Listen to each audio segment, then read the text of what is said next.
Hello YouTube, and thank you for joining me again today. I do appreciate your time. Before we get into the meat of this video, I would like to make a correction. This correction is in regards to my video Lynch Mob, Zimmerman, Not White, and Trayvon's Death Circus. I must have had low blood sugar that day. My brain was not operating at 100%. The term Hispanic, as you may know, is now attached to Zimmerman. We have a group of people visiting various channels here on YouTube. They target Trayvon Martin videos with the sole purpose of making the declaration that Zimmerman is not white, that he is Hispanic. First, the term Hispanic. When referring to an American, this is a person whose first language is Spanish. When using the term in a general way, we are directing attention to Spanish-speaking people or culture. I normally do not use it when referring to people. I did use it this time around because, like the claim of white, the correction by the media was either Hispanic or Latino. I have seen and heard both of these terms used. I was uncertain if he was a native of Latin America, ergo I selected not to use that term and stuck to the official news line. We all know corporate America is full of inaccuracies, but I wanted to add one thing to the mix. Hispanic is not a racial designation. It's a non-racial term, like New Yorker or American. You can be a black or white Hispanic. If you do not believe me, then take it up with the Census, link below.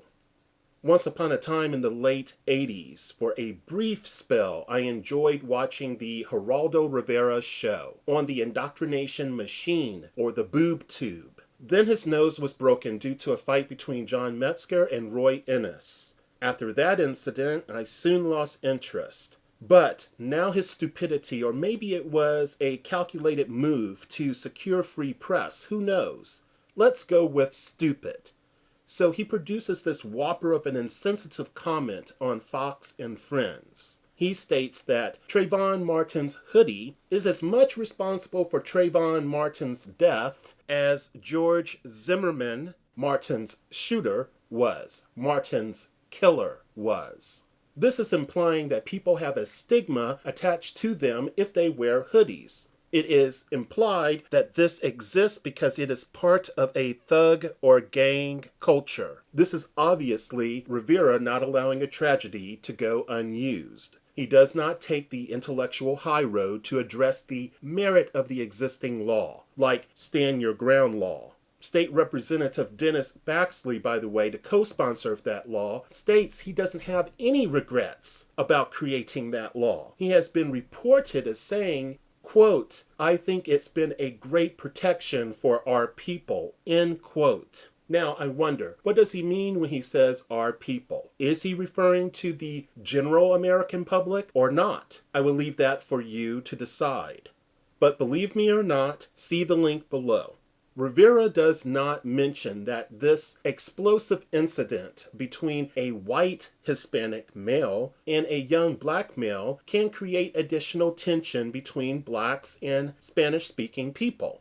And by the way, it really doesn't matter what his race is in regards to the outcome of the event, but it does matter when it comes to how it will affect certain things within America. And I think you will understand as I go on. Whenever we have a racial component as a part of a story, there is room for emotional reasoning and the possibility of reason and discernment vaporizing in the heat of anger. Being a part of the dumbing down machine, Rivera refuses to courageously state that racism is not only a product of the past and the present investments in a fraudulent belief system, but it surfaces due to anxieties and problems in America and is a systematic machine. It is also profitable to the powers that be. How? Well, poor racial relations between blacks and Spanish-speaking people like some of the Central American indigenous groups, or Mexicans, or Latinos can contribute to the poisoning or destroying of working-class solidarity. Who does this benefit? Hint, follow the money and power. The infamous powers that be and their lackeys, of course. One side note, and then back to Rivera.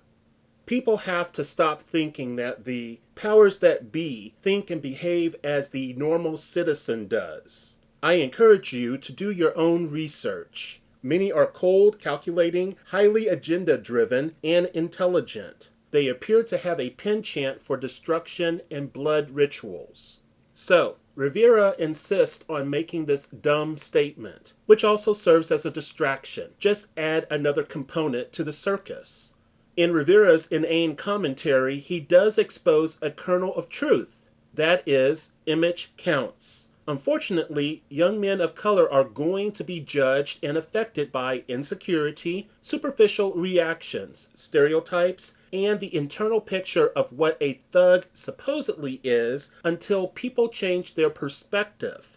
I am not holding my breath for that one. I am definitely not holding my breath for that one. Fact is, being a black male is a potentially fatal condition. What Rivera fails to acknowledge is any sociopath, with or without a weapon, can make a justification to kill another. No matter what Rivera's hang-ups are against contemporary fashion or his beliefs, maybe we can put his diatribes and express reasoning into Al Capone's vault and flush the key. Oh, and by the way, I wonder if George Zimmerman's lack of true police attention is due to his dad being a former judge. Link below. Thank you for listening.